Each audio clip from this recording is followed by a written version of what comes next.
So before we add a text onto our video, we need to first drag the video and bring it up in the timeline. Once your video is there, you need to now add a title or a text. So the text can be of different forms. It can be of title, it can be an opener, which is the title of your video. It can be a lower third also. But for the sake of this tutorial, we are just going to add a simple title. So you need to pick any of these titles, and although you can change or format it later on, but you need to first drag it down and bring it up at a place where you want to add it.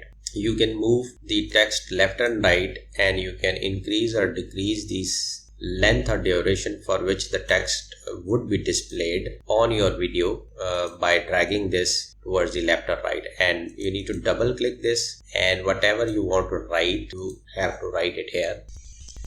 After adding the text, you can make it bold. You can increase or decrease its size. You can change the font type right within this window. And if there are certain other things which you want to add, for example the animation, or you want to change the additional colors of the text or its shadow, or you want to put a background behind the text, you can click this advanced option, and this window will open. And in this window you can change the text color, and you can add the text border, change the color of the border, and similarly you can add the text shadow. You can also center align the text, and then if there is something behind, you can also add that.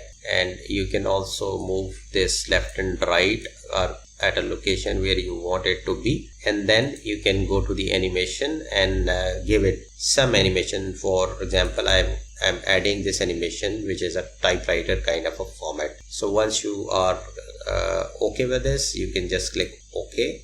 So that's how your text will appear on the Filmora. If you want to download the Filmora from their official websites, I have given the link in the description below.